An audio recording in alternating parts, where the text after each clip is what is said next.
Sobre territorio argentino y a unos 56 kilómetros al sudeste de la ciudad autónoma de Buenos Aires se alza la ciudad de La Plata, fundada el 19 de noviembre de 1882 como capital de la provincia de Buenos Aires, siendo producto del proceso urbanístico y arquitectónico más ambicioso del país. La Plata nace como una ciudad de avanzada y es una de las primeras ciudades del mundo que se concibe acorde a las nuevas reglas de la higiene urbana y a la edilicia racional, generadas por los avances científicos que trajo el siglo XIX, donde el urbanismo va a estar impregnado por los postulados teóricos del neoclásico, donde se pondrá de manifiesto la idea de mostrar una república fuerte, iluminista, modernista y ferviente de progreso. La joven República Argentina, unificada recién en 1853, alentaba la prosperidad económica y su inserción en el mundo moderno. La ciudad de La Plata, creada en forma totalmente planificada, en una operación de tan solo 5 años, es una muestra elocuente en este sentido. Será fruto de un acuerdo político y de la pacificación nacional, acuerdo llevado adelante por la llamada Generación del 80, nacida para ser capital de la provincia de Buenos Aires en Argentina, a efectos de permitir la federalización como capital de la nación de la ciudad de Buenos Aires, antigua capital colonial del Virreinato del Río de la Plata. Podemos decir que dos modelos urbanísticos se conjugaron sabiamente para hacer ciudad en La Plata. La herencia de la ciudad en cuadrícula, romano-hispánica, producto de las leyes de India, y el modelo neoclásico llevado adelante en las nuevas repúblicas americanas gobernadas por sociedades liberales. Vamos a describirla y analizarla en todos sus aspectos como un modelo urbano exitoso desarrollado desde cero. Buenos Aires, capital de la República Argentina, desde su fundación en el primer siglo de la dominación hispánica, había ido ocupando lentamente un papel importante dentro del conjunto de las ciudades situadas en la cuenca del Río del Plata. Cuando la geopolítica de los reyes Borbones la colocó a la cabeza del virreinato, acabó por concederle legalmente el poder político que ya no abandonaría en los hechos, a pesar de todas las vicisitudes de la Guerra de la Independencia y de la anarquía posterior. Pero fue necesario llegar hasta 1853 para que la Constitución la designara oficialmente como capital de la nación, y a 1880 para que por fin la legislatura de la provincia de Buenos Aires cediera el territorio del municipio de la ciudad de Buenos Aires para ser capital de la República. Hasta 1880 el gran problema geopolítico no resuelto había sido el de la capital de la República. A partir de esa fecha, el problema fue transferido a la provincia de Buenos Aires, la cual, huérfana de su ciudad, que había sido su foco político y social por siglos, debió ponerse a pensar en qué otra ciudad alojar a su capital provincial con su gobierno, administración y autoridades políticas. Esta monumental tarea fue llevada a cabo por el entonces gobernador electo de la provincia de Buenos Aires, Dardo Rocha. En todas las ciudades ya existentes en esa época, Dardo Rocha se inclinó por Ensenada, contigua al Río de la Plata y conectada con Buenos Aires a través del ferrocarril ya existente. El lugar elegido tenía que tener salida al mar, realizar la ciudad cerca de un puerto era prioridad y la Ensenada de Barragán cumplía con estas condiciones, casi de manera natural. La ciudad estaría en un sector alto próximo al puerto llamado Lomas de la Ensenada. Entre ambos se encontrarían los montes de eucaliptus de la estancia Pereira Iraola. ¿Por qué de la importancia de un puerto? Veamos, el puerto más importante del país era el de Buenos Aires, donde las extraordinarias rentas que le ingresaban por el comercio lo habían convertido en un centro de poder sobre las demás provincias, y este factor había sido uno de los motivos de disputas y guerras civiles entre las provincias y Buenos Aires durante muchos años. La Plata creía que con un nuevo puerto en su ciudad podía quedarse con partes de esas rentas que se quedaba el gobierno nacional de Buenos Aires. Entonces, la idea central era tener un gran puerto de ultramar que Buenos Aires todavía no tenía. Dardo Rocha y su gente tenían aspiraciones políticas y su objetivo era llegar a la presidencia nacional. La creación de la ciudad de La Plata y su futuro éxito podría ayudar a alcanzar dicha meta. Otra intención era que la nueva ciudad fuera construida para sustituir a Buenos Aires como capital. Por eso los edificios que se hacían eran más grandes e importantes que los de la propia capital argentina. Se intentaba corregir en la nueva ciudad los problemas que la traza colonial le había traído aparejado a Buenos Aires: calles y veredas más anchas, más arbolado público, más higiene y servicios modernos. Cuando Buenos Aires se da cuenta que La Plata intentaba reemplazarla, comienzan una serie de reformas en la capital nacional, donde se realizan la Diagonal Norte y la Sur, la Avenida de Mayo, los grandes palacios y la construcción del Puerto Madero, un puerto moderno de ultramar. De esta forma logra quedarse con la supremacía del poder político que siempre había ostentado. Con el fin de este proyecto político de Dardo Rocha de ser presidente, también se frena el desarrollo de La Plata. Luego de varios años, logra resurgir con la llegada de la Universidad de La Plata alrededor del año 1905. Ahora vamos a ver los antecedentes y la evolución de los modelos urbanos. Pero antes vamos a definir qué es el urbanismo. Es el conjunto de conocimientos relacionados con la planificación y desarrollo de las ciudades dentro de un marco normativo en el que se tienen en cuenta lo social, lo político, lo económico, lo ambiental, la higiene, lo tecnológico, el diseño de la ciudad y su entorno.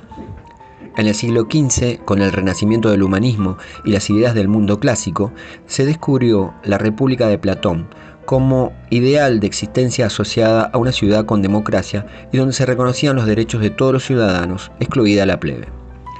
Hipódamo de Mileto fue un arquitecto y padre del planeamiento urbano, que da nombre al plan hipodámico, urbano o trazado endámero, un esquema de ciudades en retícula que organiza una ciudad mediante el diseño de sus calles en ángulos rectos, creando unas manzanas rectangulares. Cuando Hipódamo proyecta Mileto, ya había madurado en la sociedad griega un modelo de institución urbana donde el pueblo sabía cómo encontrarse para decidir o crear. Había nacido el ágora, el teatro, el gimnasio, la escuela y el mercado.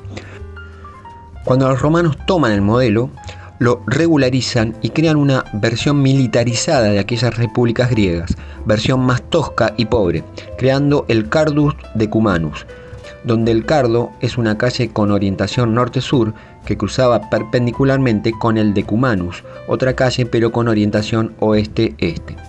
Este sistema en el periodo romano fue muy útil para hacer ciudad y en especial para fundar y ocupar nuevos territorios. En el urbanismo renacentista hay un auge del pensamiento racional que determinó un resurgir de las concepciones aristotélicas y platónicas sobre la ciudad.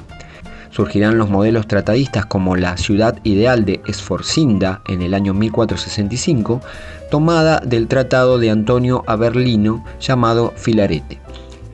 La fundación de las nuevas ciudades en América tendrá en cuenta la combinación de la memoria del pragmatismo Cardus Decumanus romano con elementos cívicos representativos como serán la ciudad de la Plaza Mayor, compuesta de cabildo, casa del representante del rey, fuente e iglesia matriz.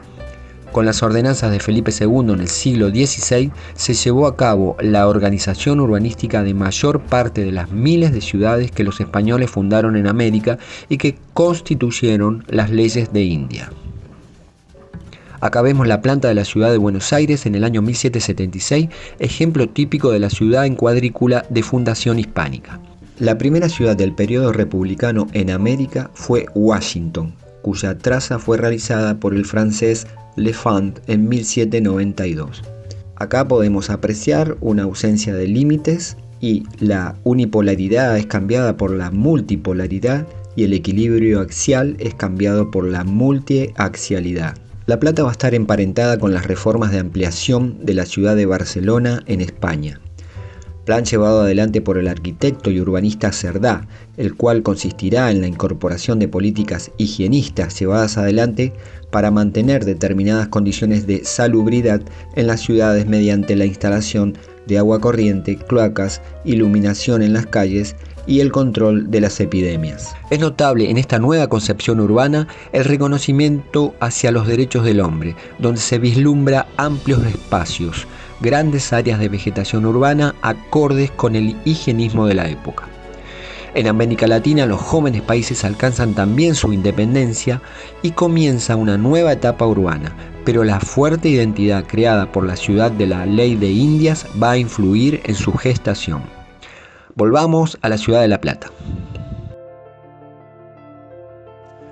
La responsabilidad principal de llevar adelante la realización de la ciudad de La Plata recae en el ingeniero y arquitecto Pedro Benoit, primer director de obra pública de La Plata, el cual la describe de la siguiente manera. El diseño consiste, en primer lugar, de un sistema modular ortogonal cuyo elemento es la manzana cuadrada de 120 metros de lado. Dicho módulo se repite 6 por 6 veces, definiendo así un nuevo cuadrado de 36 manzanas. Entre las manzanas corren calles de 18 metros de ancho. El cuadrado de 36 manzanas se repite a su vez 6 por 6 veces, completando el gran cuadrado total de la ciudad, cuya superficie teórica es igual a 36 por 36 manzanas, es decir, 1296 manzanas. Al sistema modular de asentamiento se le superponen dos sistemas conectivos de circulación rápida. El primero es una red ortogonal de 6 por 6 avenidas que separan los módulos intermedios de 36 manzanas. El segundo, girado a 45 grados con respecto al anterior, está formado por las dos diagonales de gran cuadrado y 6 diagonales menores trazadas sin duda para acelerar las comunicaciones en la zona central de 16 secciones.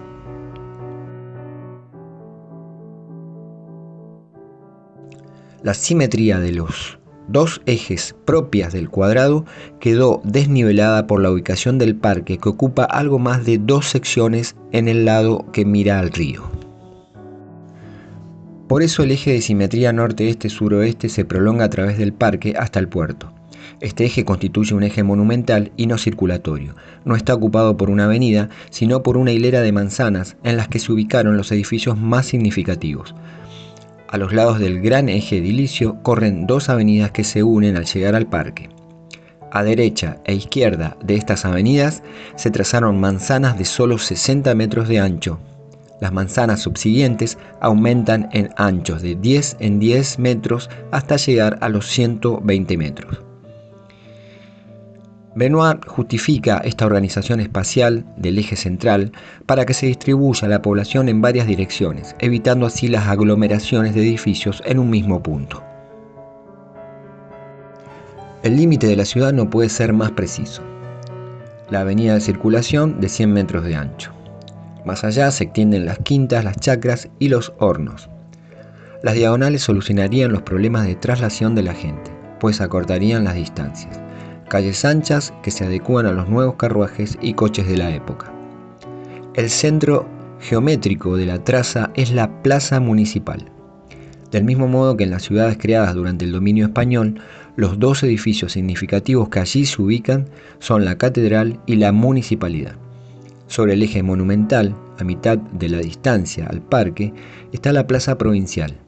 El eje se desarrolla entre bulevares a lo largo de 13 cuadras, continuándose en el parque. Los edificios públicos están concentrados en 4 secciones, a ambos lados del eje. La Avenida 7, definida desde el principio como el eje transversal administrativo bancario, adquirió una importancia considerable, llegando hasta hoy como la principal vía de circulación vehicular. En el cruce de la Avenida 7 y el eje monumental se situó la Plaza Provincial, que contiene a la Casa de Gobierno y la Legislatura Provincial, y la vieja Estación Central, hoy Centro Cultural Pasaje Dardo Rocha. Del listado de más de 20 edificios públicos ubicados en esas 4 secciones, obtenemos una clara idea del centro de aquella época. El parque ocupa el 6% de la superficie total. El resto de los espacios verdes consiste en 23 plazas de 7 formas distintas, pero todas ellas ubicadas con exactitud en los cruces de las avenidas ortogonales. La superficie de espacios verdes, parques, plazas y paseos que poseía La Plata superaba ampliamente la de otras ciudades argentinas como Buenos Aires, Córdoba o Rosario. La superficie destinada para edificación estaba fraccionada en solares de 600 metros cuadrados. Y en el caso de manzanas regulares, los solares medían 10 por 60 metros. En un cálculo estimativo, con una densidad muy baja y a razón de una familia de 6 integrantes por solar, llegaríamos a la conclusión de que la capacidad media de población de la ciudad que deben haber imaginado los fundadores debió oscilar alrededor de los 150.000 habitantes. Los edificios públicos fueron llamados a concurso, pero solo se hicieron los de la municipalidad y la legislatura, el resto lo realizó la provincia a través del cuerpo de ingenieros. Tendrá una disposición de manzanas destinadas para cada uno de los edificios públicos y estarán rodeados de jardines, porque la idea era que se mostraran como algo monumental. De este proyecto urbano van a surgir 3 escalas tipológicas que se juntarán. El de tipo global, donde se combinan patrones de la ciudad neoclásica racional e higienista con los de la ciudad en cuadrícula de fundación hispánica. El de unidades repetitivas componentes, donde vemos una amplia gama de subdivisiones parcelarias y encuentros geométricos debido a las intromisiones de las calles diagonales. Y por último, el de los encuentros atípicos, generados por la incorporación de plazas dentro de la trama amanzanada, donde se generan situaciones espaciales de gran interés. La Plata es un proyecto de gobernabilidad democrática republicana. Están los poderes bien definidos en la trama urbana. La Casa de Gobierno y la legislatura provincial sobre la Plaza San Martín, la municipalidad sobre la Plaza Central, hoy Plaza Moreno, y el Palacio de Justicia sobre la Avenida 13. Cada edificio es relacionado lingüísticamente con el carácter que debía tener. El municipal debía tener una torre con un reloj. Para una catedral es mejor usar el gótico. Un cementerio, mejor hacerlo con un pórtico clásico griego de orden dórico. Las perspectivas son majestuosas y los edificios heterogéneos se enfrentan en un diálogo de estilos diferentes. El jónico en la legislatura, el corintio en el museo, el renacimiento francés en la Casa de Gobierno y el rococó en el pabellón de la música. Acompañaba a esto una norma urbanística que permitía una altura máxima de no más de 3 pisos, que permitía una homogeneidad de altura donde resaltaban los edificios públicos como monumentos. Hay que acordarse que no existían los ascensores. El modelo general estuvo planteado en forma integral y donde podemos agregar otras decisiones acertadas que se tuvieron en cuenta. Implantación adecuada. Sobre el borde de las lomas con bosques de eucaliptos existentes como un nexo entre la ciudad y el puerto. El eje monumental, junto con las demás calles, está girado a 45 grados con respecto al norte geográfico para bloquear los vientos imperantes del sector sur. Soporte productivo. La combinación ciudad-puerto y con ello la base económica y justificación geopolítica de una descentralización que debía desconcentrar el puerto de Buenos Aires. Rol económico regional. El entorno de quintas perfectamente trazadas que rodeaban la ciudad y abastecían las demandas de alimentos. Servicios modernos. Contaba con electricidad, agua y telégrafo. Distribución equilibrada de servicios, espacios verdes y bulevares en cada rincón, escuelas, hospitales, servicios sociales y parroquias bien distribuidas. Este buen resultado es producto de una obra colectiva donde se juntaron un proyecto político y socioeconómico muy fuerte y decidido. La Plata fue lo más avanzado para su época y con reconocimiento a nivel internacional. Obtuvo una medalla de oro en la Exposición de París en 1889, la gran exposición del centenario de la Revolución Francesa. Medalla entregada a Dardo Rocha por el exitoso escritor francés Julio Verne, el cual estaba asombrado por esta ciudad y donde en 1879, 3 años antes de la fundación de La Plata, había publicado su novela Los 500 millones de la Begún, en la que describió una ciudad ideal, la llamada Franceville, que era muy parecida a La Plata. Está claro que Julio Verne imaginó sin duda una ciudad inspirada en indicadores de higiene epocales, donde plasma la idea de una ciudad construida desde cero, libre de todos los vicios de las grandes capitales europeas, y aquí es donde apenas en un párrafo se describe su traza, un polígono regular de 4 lados, en cuadrículas con bulevares y espacios verdes que se disponen cada 500 metros. La Plata son cada 6 calles. Es evidente el parecido con el diseño de la ciudad de La Plata, aunque en la traza de Franceville falten las inconfundibles diagonales. No hay documentos que certifiquen que La Plata fue un plan de la masonería. Sí podemos decir que los que participaron en su diseño y construcción eran masones. La gran huella de la masonería es el propio trazado de la ciudad, donde podemos ver el símbolo del compás y la escuadra. El compás ha sido considerado como el emblema de las ciencias exactas y la regla escuadra simboliza la rectitud. La letra G se puede encontrar dentro del espacio que forman la escuadra y el compás. Simboliza, en primer lugar, la geometría. También puede significar la gnosis, el conocimiento en griego. Otro simbolismo que podríamos considerar es la ubicación de los edificios de carácter cultural y científico dentro de la nueva ciudad. El Paseo del Bosque era un sector que había pertenecido a la estancia de los Iraola. Este paseo está ubicado en el sector oriental de la ciudad. Para los masones, el oriente es el lugar simbólico de donde proviene la luz y el conocimiento. Acá están ubicados los museos y la Universidad de La Plata. También sería donde se ubica la máxima autoridad de la logia. La Casa Curuchet, diseñada por el arquitecto Le Corbusier entre los años 1949 y 1953, es la única obra del suizo francés en Latinoamérica, ubicada en la ciudad de La Plata, y se construyó con él a kilómetros de distancia. Actualmente funciona como sede del Colegio de Arquitectos de La Plata. Fue declarada Monumento Histórico Nacional y en el año 2016 como Patrimonio de la Humanidad por la UNESCO. Recordemos que esta obra arquitectónica fue de gran importancia y contribuyó de manera excepcional al movimiento moderno. ¿Dónde radica el éxito de esta ciudad? La Plata fue una ciudad absolutamente de inmigrantes de origen mayoritariamente europeos, españoles e italianos. Sus deseos de urbanidad correspondían con el modelo neoclásico que se les ofreció, pues rápidamente se fundieron con él. En la creación de esta ciudad participaron ingenieros, arquitectos, higienistas, artistas y hombres de inteligencia de América y Europa, los cuales crearon un ambiente propicio para la calidad de vida, higiene urbana, arbolado placentero y estéticamente valioso, relaciones de vecindad, lotes amplios para casas solariegas, bulevares donde se suceden los grandes palacios. La generación liberal que resolvió el problema de las dos capitales creía en el progreso y consideraba que progreso, civilización y crecimiento de población eran sinónimos.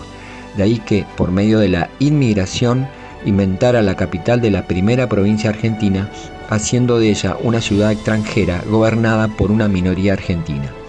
Hoy, a más de 100 años de su fundación, La Plata es una ciudad que, si bien no logró cumplir el sueño de transformarse en la nueva Buenos Aires, es la quinta de las capitales del país en orden de importancia poblacional. Si bien ahora se ha ido desvirtuando su espíritu de origen y ha dado paso a la especulación inmobiliaria, sigue funcionando urbanísticamente sin grandes problemas. Es realmente un testimonio altamente representativo de la ciudad republicana y responde con holgura a los principios que ésta perseguía, que eran los ideales platónicos.